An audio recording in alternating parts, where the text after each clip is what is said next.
हम सभी को पता है कि नावेर साउथ कोरिया की एक ऐसी बहुत ही फेमस साइट है जहाँ पे आपको सारी इन्फॉर्मेशन मिल सकती है।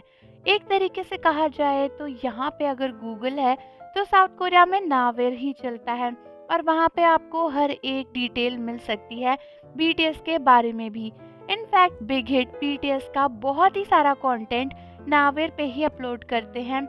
व्यूवर्स पे जो भी फोटोज वगैरह आती हैं वो भी नावेर पे ही अपलोड होती हैं। हर जगह पर नावेर का ही लिंक होता है, आपने हमेशा से ऑब्जर्व किया होगा।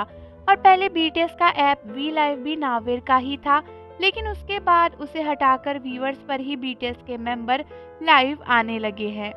तो दोस्तों रिसेंटली बिग हिट ने अनाउंस किया कि उनका और नावेर पोस्ट का कोलैबोरेशन खत्म हो रहा है, डिसकंटिन्यू हो रहा है, जिसके बाद आर्मीज बहुत ज़्यादा सरप्राइज्ड हो गई थी और बहुत सी आर्मीज कह रही थी कि बिग हिट बीटीएस का सारा कंटेंट रिमूव करने वाले हैं, क्योंकि उन्होंने लिखा था कि नावेर पोस्ट डिसकंटिन्यू हो रहा है। और आर्मीज बहुत ही ज़्यादा परेशान थी। बहुत सी आर्मीज कह रही थी कि उन्हें समझ नहीं आ रहा है कि इस पोस्ट का क्या मतलब है और बीटीएस का सारा कंटेंट कहाँ जाएगा। क्या बिग हिट बीटीएस का सारा पुराना कंटेंट डिलीट मार रहे हैं? बीटीएस की जितनी भी फोटोज हैं, बिहाइंड द सीन्स हैं, जो कि सब कुछ नावेर पे अपलोड है, क्या वो अब हम कभी नहीं देख पाएंगे? तो दोस्तों अगर आपने नोटिफिकेशन और अनाउंसमेंट ध्यान से पढ़ी होगी तो आपको समझ में आएगा कि एक्चुअली बिग हिट बीटीएस का कोई भी कंटेंट रिमूव नहीं कर रहे हैं। उन्होंने बस ये लिखा है कि नावेर पोस्ट जहां पर बीटीएस का कंटेंट पहले अपलोड होता था अब वो डिसकंटिन्यू होने जा रहा है। उसके साथ साथ उन्होंने ये भी लिखा है कि सारा जो कंटेंट है वो रीलोकेट हो जाएगा नावेर ब्लॉग पे। तो दोस्तों नावेर ब्लॉग नाम का एक सेगमेंट है जहां पर बीटीएस का सारा पुराना कंटेंट अवेलेबल हो जाएगा। ये बात खुद बिग हिट ने अपनी नोटिफिकेशन में लिखी है। उन्होंने साफ साफ लिखा है कि जो भी आज तक कंटेंट यहाँ पर अपलोड हुआ था वो सारा रीलोकेट हो जाएगा नावेर ब्लॉग पे और वहाँ पे आप उसे देख सकते हो, वहाँ पे वो अवेलेबल रहेगा।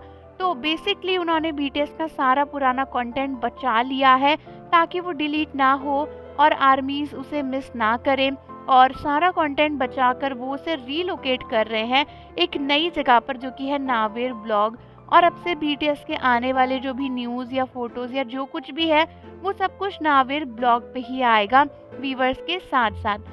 कई सारी आर्मीज जिनको ये पूरी नोटिफिकेशन समझ में आई है वो काफ़ी खुश हैं कि चलो एटलीस्ट बिग हिट ने कंटेंट डिलीट नहीं मारा और वो उसे रीलोकेट कर रहे हैं, क्योंकि नावेर पे बीटीएस की बहुत पुरानी पुरानी फ़ोटोज़ हैं, बहुत ही सारे प्रोजेक्ट की फ़ोटोज़ हैं जो कि पहले व्यूवर्स पे अपलोड नहीं की जाती थी और पहले बस नावेर का लिंक आ जाता था और सब कुछ नावेर पे ही अपलोड होता था। तो वो सारा कंटेंट आर्मीज अभी भी मिस करती हैं और नावेर पर जाकर सर्च करती हैं तो वहाँ मिल जाता है। इसलिए आर्मीज को लग रहा था कि यार अगर कंटेंट डिलीट हो गया तो हम बहुत ही बड़ी चीज़ खो देंगे, बट चलो बिग हिट ने आर्मीज की फीलिंग्स की कदर करते हुए इस कंटेंट को डिलीट नहीं किया और रीलोकेट कर दिया। ये आर्मीज को बहुत अच्छा लग रहा है।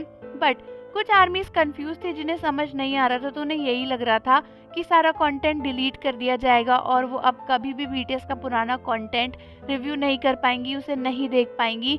तो आई होप कि आपको समझ में आ गया होगा। और रही बात इस बात की कि क्यों इसे डिसकंटिन्यू किया जा रहा है या फिर क्या है, तो हो सकता है कुछ आपसी मामला हो। वैसे भी नावेर के साथ बिग हिट के ऐसे टेढ़े मेढ़े बहुत सारी चीज़ें चलती रहती हैं। पहले वी लाइव के साथ भी ऐसे ही हुआ था, वो नावेर का ही एक ऐप था बट उन्होंने बिग हिट को दे दिया था क्योंकि वो नहीं चला पा रहे थे उसको।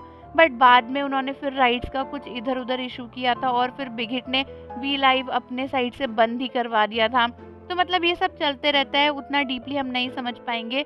बट हमारे लिए काम की बात बस ये है कि बीटीएस का सारा कंटेंट अवेलेबल रहेगा। तो आप मुझे कमेंट में बताओ कि आपका इस बारे में क्या कहना है, और जाने से पहले चैनल को ज़रूर सब्सक्राइब कर लो, बेल आइकन प्रेस कर दो। मिलते हैं आपसे अगली वीडियो के साथ।